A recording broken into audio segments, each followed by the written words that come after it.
こんにちは、レイムです。おっす、マリサだぜ。ご機嫌いかがですか？あおこです。今回ネタにするバイクは、ヤマハの XSR700 だ。EICMA で発表された新型バイクですね。見た目のデザインはキープコンセプトのようですが、外観は変わってなくても、きっとすごいこだわりがあるんですよね。前回の T-MAX のように。それは、この動画を見てのお楽しみだ。ファスターサンズというフレーズは、ヤマハモーターサイクルの熱き魂を継ぐもの、という意味を持つ。バイクに速さと高性能さを求めた時は終わり、バイクに新しい価値を求める時代となった。新しくて懐かしいネオレトロな外観と、磨き続けられた技術の塊である XSR700 は、人とモーターサイクルの新しい関係を表現するバイクだぜ。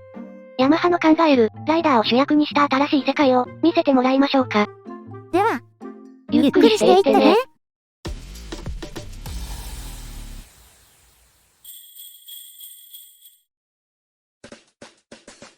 さて、今回の流れはこんな感じだ。1、XSR700 って、2、スペック考察、3、新旧スペック比較。です。じゃ、はじめ、か。1、XSR700 って、XSR700 は2015年に新登場し、2017年末から国内向けが販売された、比較的新しいバイクだな。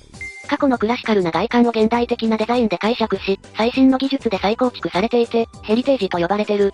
ヤマハの700といえば MT-07 ですが、がっつり関係があるんですよね。そうだ。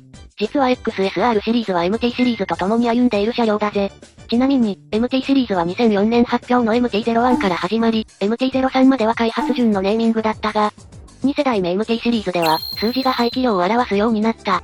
昔の名残で XSR が XSR01 って名前だったら、古いのか新しいのか、SR なのか SRX なのか、よくわからない社名ですね。で、XSR700 は2018年に国内導入されたバイクだな。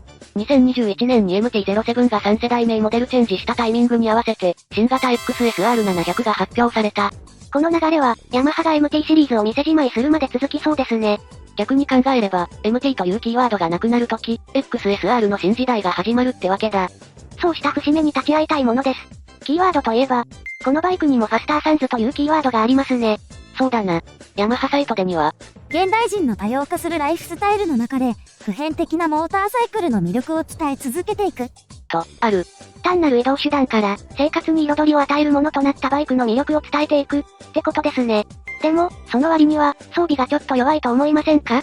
XSR900 はあんなに盛りだくさんなのに、MT-07 や XSR700 は ABS だけ。質素な装備ですよね。CRF250 ラリーには、ABS すらないけどな。そうでしたか。その件だけど、XSR700 が、すっぴん MT-07 をベースにした理由はもちろんあるわけで。安いから。ま、それも外れではないけどな。まず装備についてだが、XSR900 にはクルコンに走行モード、トラクションコントロールなどの電子制御、アシストスリッパークラッチやクイックシフターなどの支援機能が装備されてる。XSR900 にはこれらの装備はないですよね。さらに XSR900 には、付加価値としてレジェンドへの憧れが足されてる。ですね。なぜこのような機能や付加価値が、兄弟車である XSR700 にないのか。それは、普遍的なスタイルと機能を感じてもらうことがテーマだからだ。バイクを構成する部品に、極めて高い基本性能を持たせて、電子デバイスで押さえつけた余裕ではなく、バイク全体で余裕状態を作る。その余裕から来るライディングの楽しさ、懐の深さを持つバイクをダイレクトにライダーが操る。操る楽しさは、どの時代も変わらないものだ。何事も余裕が大切ってことですか？余裕がないと、楽しくないからな。キャッチーな外観で、イメチェンする必要もないってことですね。変わらないことを変えない、どの時代にも通用する普遍的な価値を感じてもらうことが、このバイクのコンセプトだからな。MT みたいにテールカウルの跳ね上げがない分、シートポジションは自由度があるし、フラットシートは見た目と使い勝手がいいデザインだ。平らなシートは荷物を乗せやすいですね。張り出しを抑えたショートマフラーは、取り回しで気を使わなくていい。普遍的だってのは分かったけど、やっぱり何かこだわりが欲しいんですけど。それじゃ、アルミ製ガソリンタンクカバーってのは、スチールと比べたら、軽くて錆びないし、簡単に凹むってのがメリットだ。でも塗装したらわからなくなりますよね。見た目はな。でもバイクにまたがった時や、タンクに触れた時、プラスチックカバーとは違う、と感じることがあると思うぜ。HP や PV で確認したところ、現行と同じ3分割っぽいし、形状も先代のタンクカバーとかなり似てる。じゃ、新型の白青カラータンクカバーが旧型に装着できたりして。もしそうなら、現行オーナーは大喜びだ。わかってるなヤマハって感じだぜ。で、タンク以外のこだわりは？欧州では特別仕様の X トリビュートってタイプも発表されてた。こいつのタンクカバーは、アルミ地そのままで、ヘアライン加工されてるように見えたな。タイヤも変わってて、ブロックパターンが装着されてる。渋くていいですね。残念ながら国内現行ラインナップに X トリビュートはないから、新型も導入は期待できないけどな。他にはチェックが厳しいな。リアフレーム後端が取り外せる設計は引き継がれてるぜ。ここのボルトを外せば、後端部分が取り外せる。シート次第で、スクランブラー風、カフェ風に早変わりだ。メーターも個別取り付けだ。ボディと一体化したデザインじゃないから、取り外しは簡単だ。最近のバイクは細部までデザインされてるから、パーツ交換は難しいですよね。そうだな。こうしてカスタムの邪魔になるものが少ないのも、XSR700 ならではだな。いじることで、かっこよくなり、乗ってて楽しく、さらに愛着が持てる、そんなバイクですね。これなら、先代を買っても問題なしだぜ。いやそれは、ちゃんとスペック確認してからにしましょうよ。いいんだよ。ヤマハのバイクは外れなしだから。でも、一応このチャンネルは考察動画がメインだし。それじゃ、一応スペック考察といくか。2、スペック考察。変わってもないようで変わってる、ちょっと間違い探し的な考察スタート。カラーリング&デザイン。スタンダードのカラーはこちら。ヒストリックホワイト。ヒストリックブラック。X トリビュートのカラーはこちら。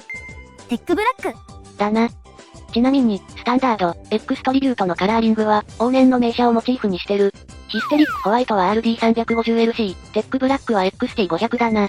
PV では、新型と旧型が並んで走ってますね。走行シーンでは、どちらが新型かわからないぐらいだ。ヒストリックブラックは、SR の黒金タンクバージョンって感じですかね。ブラックにゴールドホイールといえば、RZ250R だろ。往年の名車カラー復活は、まだまだありそうですね。で、次はデザインだけど。これ、並べても気づかないレベルですね。将来は SR 的な立ち位置かな？変わったところは、ヘッドライトの小型化と、メーター位置、ウインカー位置、カバー類の色や形状だな。ライディング時の大きな違いは、メーター位置の変更だ。フルフェイスだとメーターがチンガードで隠れて見づらい、って話があるらしい。なのでメーター位置を変更して、見やすくしたって話だ。視線移動が減るので、よりライディングに集中できそうですね。あと、透過類はフル LED 化されたぜ。それ以外は、メーターと一緒に、キーシリンダーもヘッドライトの上に移設されたことかな。これ、正直なところ少し違和感はありますね。それに先端に色々ついてると、ヘリテージにはお約束のレーサーカウル取り付けに問題が出そうな気がします。ま、メーター移動前提だな。そのあたりは、サードパーティがきっとうまく処理してくれると思うぜ。あと X トリビュートってタイプですが、スタンダードとの違いは？違いはこんな感じだぜ。1981、XT500 のカラーリング、フェンダー、タンク、ホイール、オフロードハンドルバー、ハンドルグリップ、オフロードフットレスト、ブロックパターンタイヤ、フラットシート、フォークブーツ。おう、この装備なら、マフラー変えるだけで XSR スクランブラーの出来上がりですね。エンジン。ユーロ5に対応した CP2 エンジンだ。排気量は 689cc、最大出力は 54.0kW、8750rpm、最高トルクは 67.0N、6.86500rpm だ。タンク容量は14リットル、燃費は 23.2kg で、航続距離は 348km だな。十分。MT-07 と同形式のエンジンだけど、スペックに違いはあるの？燃費が若干違ってる。XSR700 は 4.3L100km だけど、MT-07 は 4.22L100km だ。車重は MT-07 の方が 4kg 軽いのに、燃費は低くなってますね。CO2 排出量も 100g と 98g だしな。謎ですね。誤差だ誤差。車両サイズ、足腰回り。車両サイズは、全長 2075mm、全幅 820mm、全高 1130mm だ。車重は 188kg だな。フロントは整列フォークで4ポットブレーキキャリパー、リアはモノショックで2ポットだな。リッタークラスに比べると、一回りコンパクトですね。ちょうどいいヤマハ。フレームはハイテンスチール製のダイヤモンド形式だ。MT シリーズ唯一、アルミじゃないフレームを採用してるんですよね。そうだな。おかげでエンジンが丸見えだ。質実剛健なバイクですね。じゃ、次は何もついてないって言ってた、主要装備チェックだ。主要装備。まず最初はこれ。不透過類フル LED 化。これで玉切れとは、しばらくおさらばだ。以上だ。あらシンプル。スクラッチも装備なし。ない。潔いですね。改めて整理すると、XSR700 は電子制御や支援機能もないし、フレームはスチール製。デザインもあんまし変わってないし、全然商売っ気が感じられないのですが。そうか、十分商売っ気があると思うぜ。今の時代、何もついてないってのも商品価値になる時代なんだぞ。そうなの？何もついてないってことは、全部自分で操作するってことだ。失敗したり苦労するってことは、成長するってことだ。確かに。SR のキックペダルだって同じだよな。一発で指導すれば、嬉しいだろ？できなかったことができるようになる。お気に入りのお姉さんに、手取り足取り教えてもらってるようなもんだ。よろしくてよ。学びや経験ができるモデルを残してくれることは、ライダーを思ったラインナップだと思う。現代だからこそ生まれた、新しい価値ですね。だな。そうした楽しみを提供できるバイクに仕上げた、ってことだな。では、この見た目とこの装備、一体おいくらなんでしょうね。価格。それでは、毎度おなじみ価格予想だ。欧州サイトではスタンダードの価格は発表されてたぜ。エクストリビュートは記載なしだ。で、おいくらで？スタンダードは7800ポンド、円換算だと約117.9万円だ。意外と高い。ちなみ MT-07 は7000ポンド、円換算だと105.8万円だ。XSR700 の方が MT-07 より高いんですね。それじゃ、現行の国内使用価格は？現行 XSR700 は91万6300円、MT-07 は81万4000円。やっぱり XSR のが高い。MT-07 の価格差から考えると、新型 XSR700 は105万円ぐらいか。個人的には100万以下だと嬉しいところですね。じゃ、今回は税込みで、100万円ぽっきりで、XSR700 のような素材バイクを求める人が、一体どれぐらいいるのかが、価格設定のミソですね。そうなると、110万円の MT-09 って、コスパが凄まじいな。ほんと、どちらにするか悩みまくりだ。では、最後に新旧スペック比較です。3、新旧比較。この話も、サクッと終わる予感。ま、これまでの流れだと、そうなるわな。では、比較表、ドン。どうだ？数値的にはほぼ変わりないぜ。見た目や数値に現れない、進化の部分に注目ですね。そうだな。見た目は同じでも、その製造工程にはヤマハの最新製造技術が使われているからな。結果に至るまでの工程が違うってことですね。数値はあくまで参考値だ。実際に乗って感じて、相棒にするバイクを選んでくれよな。XSR700、まとめ。さ、今回はこれで以上だ。どうだった？新型 XSR700 は？今までの話を聞くと、XSR700 の素体の良さを体験してみたいと思いました。新型バイクの試乗する際の軸とするために、ぜひ乗っておきたいバイクだよな。いつ試乗できるかわかりませんが。でも、素材で勝負って話になると、CRF250 も良いバイクですよね。250で程よいパワー、リーズナブルな維持費ですし。ABS もついてないしな。しかもオフ車で、道を選ばず走れるって、逸材ですよ。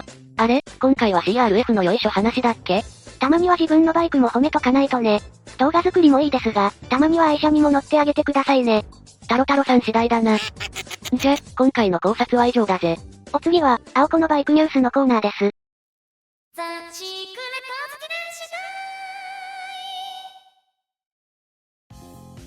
こんにちは、青子のバイクニュースのコーナーです。来年のバイクイベントカレンダーが、また一つ更新されましたよ。何？イベントカレンダーって？これですよ。あ、これね。ようやく色々と落ち着いて、バイク関連のイベント開催のお話も、ちょこちょこ聞こえてきてます。なので、イベントを見逃さないように、予定をリストアップしておこうと思いまして。で、今回は何のイベント開催が発表されたの？鈴鹿8体です。2022年8月7日に決勝開催予定と発表がありました。毎年7月開催だったけど、今回は違うんだな。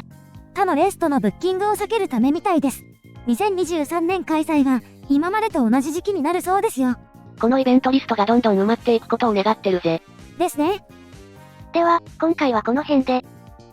それでは、See you!